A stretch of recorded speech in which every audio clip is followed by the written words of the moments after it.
sempre citar o exemplo do pão com manteiga. Às vezes nós não temos a manteiga para passar no pão, mas quando a gente comemos aquele pão sem manteiga com Deus, a satisfação é plena. O sabor é excelente. Às vezes, quando está faltando algumas coisas, a gente tem de entender que mesmo a gente não tendo aquilo que queremos, mas temos a Deus. O Senhor é meu pastor e Ele não me faltará. É essa a verdadeira interpretação. Deus está em todos os momentos conosco, né? Deus está em todos os momentos nos auxiliando. Sabendo que esta é a vontade de Deus para todos os seus filhos, né? Olha o cântico, um cântico antigo, um dos mais antigos, muito antigo, que diz em uma de suas estrofes, diz assim: se a gente colocar a nossa fé em ação, vai dar tudo certo. A fé bíblica, meu amado irmão, é uma força divina e dinâmica que nos impulsiona para alguma forma de ação. Deus está sempre atento para as nossas necessidades, acredite nisso. Agora precisamos entender que há uma diferença entre necessidade e desejo. Deus satisfaz o desejo de quem agrada o coração dele. A nossa fé decide os milagres que precisamos. Entendeu isso aqui? Dessa forma, um sonho fora do comum exige uma fé fora do comum. Se você deseja algo grande, se você deseja que Deus lhe abençoe em algo que seja sobrenatural, a sua fé tem de ser sobrenatural. Mas se o seu desejo é simples, se o seu desejo é um desejo comum, então a sua fé tem de ser uma fé comum e você mesmo pode correr atrás. Você mesmo pode lutar para conseguir. É importante que alimentemos a nossa fé a cada dia. Todos nós devemos sonhar alto e termos grandes sonhos. Nós somos filhos de um Deus sonhador, que honra os sonhos nobres dos seus filhos, que vive na sua dependência. Deus quer manifestar o seu poder na terra. Mas para que isso ocorra, Ele precisa de homens e mulheres que dependam dele totalmente. Eu já ensinei sobre isso na minha igreja, na igreja onde eu sirvo. Eu já ensinei sobre isso. Deus é quem faz um milagre, mas Ele quer a participação do servo, Ele quer a participação do homem no milagre que Ele vai fazer. Quando Ele abriu o Mar Vermelho para o povo de Israel passar, e Moisés apresentou a Deus o quê? Um cajado.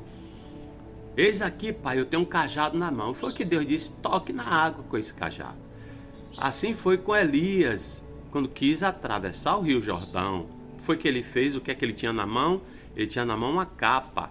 Então ele tocou nas águas com a capa e o Jordão secou e ele passou em pé seco. Então Deus quer a nossa participação para o milagre.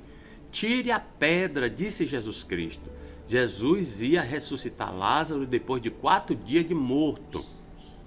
E o que foi que ele fez? Ele mandou os homens tirar as pedras. E Jesus poderia dizer: pedra, se afaste.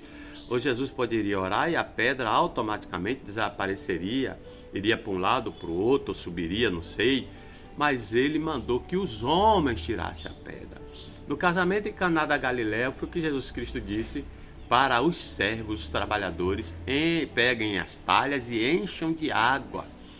Para que haja o milagre, para que haja o sobrenatural, aquilo que Deus quer e pode fazer, Ele precisa da nossa disposição. Ele precisa da nossa participação. Não que Ele precise de uma forma de necessidade, mas Ele quer contar comigo e com você para fazer milagres aqui nessa terra. Então Ele depende de homens e mulheres de coragem que dependam dele totalmente. Quem anda por fé e não por vista tem bênção. Primeiro, para gerar filhos. Olha o que Hebreus 11:11 vai dizer.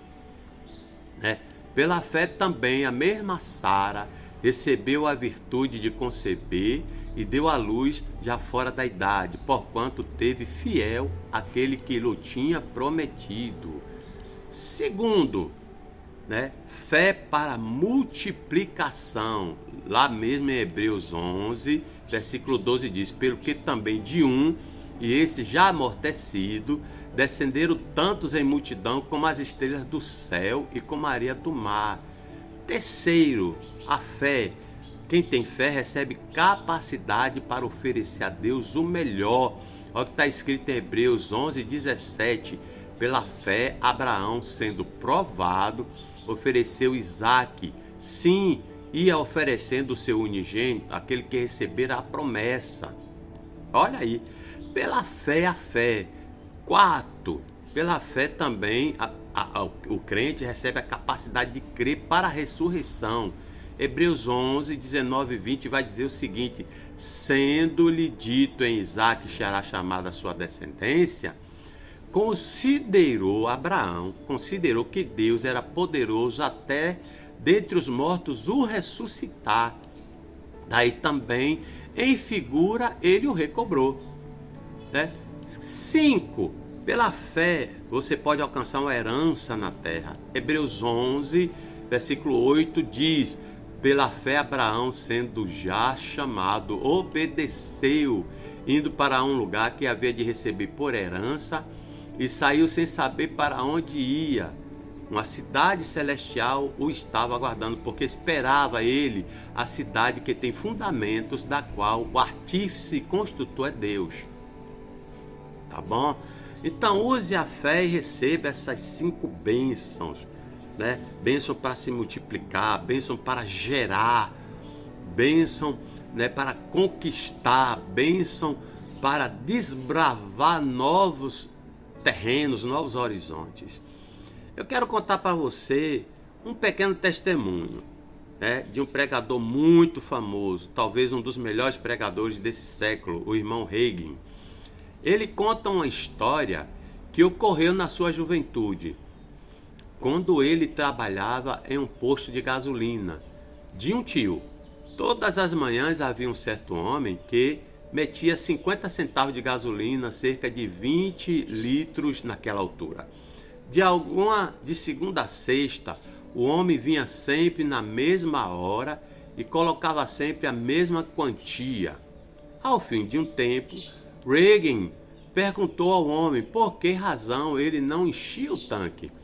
Ao que este respondeu: eu só posso colocar 15 litros porque o tanque de gasolina está furado e o buraco só me deixa colocar essa quantidade. Todos os dias eu tenho que ir trabalhar e assim venho todos os dias aqui à bomba para abastecer 50 centavos. Irmãos, preste atenção. Algumas pessoas também estão da mesma maneira, com suas vidas furadas e nunca conseguem receber a vida plena que Deus tem para elas e só conseguem atingir 50 centavos de fé no seu depósito. Ou seja, se há furos na sua fé, se há furos nas suas atitudes, nas suas convicções, procure tapá-las. Tape. Procure preencher o seu tanque de fé até ele transbordar. Procure depender única e exclusivamente de Deus e das suas forças em segundo lugar. E se precisar, peça ajuda. Mas não desista dos seus objetivos. E lembre-se, a prosperidade de Deus é o contentamento com aquilo que Ele nos dá, com aquilo que Ele tem para nós. Muitas pessoas desejam ter suas motos possantes, mas Deus, conhecendo o coração delas, dá só uma bicicleta. Muitas pessoas desejam ter um carro zero, bom, espaçoso, tecnológico, mas conhecendo Deus, o coração delas, o fundo das suas almas, dá só um carrinho usado e simples. Muitas pessoas querem ser fazendeiros, ter propriedades imensas, serem ricas, mas conhecendo Deus, o seu coração, dá só uma casinha simples. Porque Deus é que sabe o melhor para mim e para você. Então bote isso na sua mente. Corra atrás dos seus sonhos, dos seus objetivos e seja produtivo. Descruze os braços, vai atrás, corra. Mas, antes de tudo, dependa de Deus e confie nele, tá bom? Até a próxima. Se você gostou desse áudio, desse vídeo, dessa mensagem, compartilhe, faça um comentário, né? Reparta com as pessoas, nos ajude a continuar essa obra aí, para a glória do Deus Todo-Poderoso, para a glória do Pai, tá bom? Eu tenho mandado os vídeos sem fazer as perguntas. Eu vou ver se nesse vídeo aqui eu mando algumas perguntas para ver se os irmãos estão mesmo interessados, se os irmãos estão mesmo assistindo os vídeos, porque eu tenho visto aqui que a participação dos irmãos tem sido muito pouca mesmo. Eu ainda vou lhe confessar, estou fazendo porque Deus tem me impulsionado a fazê-lo e por causa de 2 ou 3 irmãos aí que ainda mostram interesse, tá bom? Mas aproveite, irmãos, comente para que eu possa melhorar, para que eu possa ampliar o conceito, ampliar o conhecimento e mais profundo. Comente, tá bom? E compartilhe, que isso é muito importante. É uma forma de evangelizar, o verdadeiro evangelho. Até a próxima. E lembre-se, hoje tem culto. Hoje, quarta-feira, né, nós temos a nossa reunião, nosso culto a Deus. Não perca. Leve um convidado. Leve um convidado. Não seja árvore infrutífera, um galho infrutífero. Porque os galhos que não dão fruto, os galhos que estão na videira verdadeira e não dão fruto, o Pai arranca e lança no fogo, tá bom? Um abraço, fique com Deus e que o Senhor Jesus Cristo nos abençoe.